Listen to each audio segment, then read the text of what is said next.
നമസ്തേ പ്രിയമുള്ള പ്രേക്ഷകരെ, നമ്മുടെ ചർച്ച ചെയ്യുന്നു കല്യാണവർമാവിനാൽ വിരചിതമായ സാരാവലിയിലെ 18-ാമത്തെ അധ്യായത്തിലെ 11-ാമത്തെ ശ്ലോകം.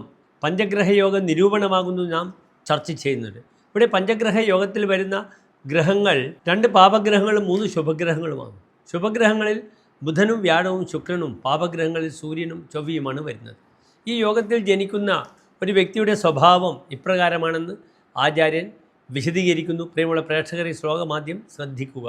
കാമി ബഹുദുരക നരക സ്വീകൃത സേനാപതി വിഗതശോക രാജപ്രിയോതി സുഭഗോ ബുധാര രവി ജീവ ശുക്രൈ സ്യാത്.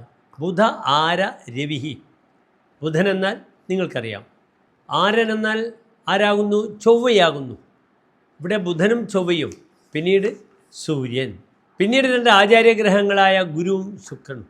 ഈ 5 ഗ്രഹങ്ങളെയും പഞ്ചഗ്രഹങ്ങൾ യോഗത്തിൽ ജനിക്കുന്ന വ്യക്തി ആരാകുന്നു എന്നാണ് കല്യാണ വർമ്മ ഇവിടെ സമർത്ഥിക്കുന്നത്. ശ്രദ്ധിക്കുക.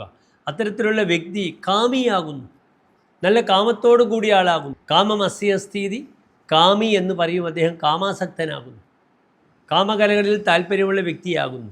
പിന്നീട് അദ്ദേഹം ധാരാളം കുതിരകളും മനുഷ്യന്മാരോട് കൂടിയ ആളാകുന്നു. ഇദ്ദേഹത്തിൻ്റെ സേവനവുമായി ബന്ധപ്പെടുന്ന വിഷയത്തിൽ ധാരാളം കുതിരകളും മനുഷ്യരും ഉണ്ടാകുന്നു എന്ന് സാരം. ഇദ്ദേഹത്തിന് വലിയ വിശേഷപ്പെട്ട ഒരു സഭ ഉണ്ട്. അവിടെ കുതിരകളുടെയും തൻ്റെ ഉത്തമ ഭൃത്യരുടെയും സഭ തന്നെയാണ്. പിന്നീട് ഈ മനുഷ്യൻ ആരാകുന്നു? സേനാപതിയാണ്, സേനയെ നയിക്കുന്നു. വിഗതശോക, ശോകമില്ലാത്ത ആളാണ്. അദ്ദേഹം അശോകനാണ് എന്നർത്ഥം. പിന്നീട് അദ്ദേഹം രാജപ്രിയനാണ്, രാജാവിനെ പ്രിയപ്പെട്ട ആളാണ്. അതിസുഭകനാണ്, വളരെയധികം സൗഭാഗ്യത്തോടുകൂടി ജീവിക്കുന്നുവെന്ന് അർത്ഥം.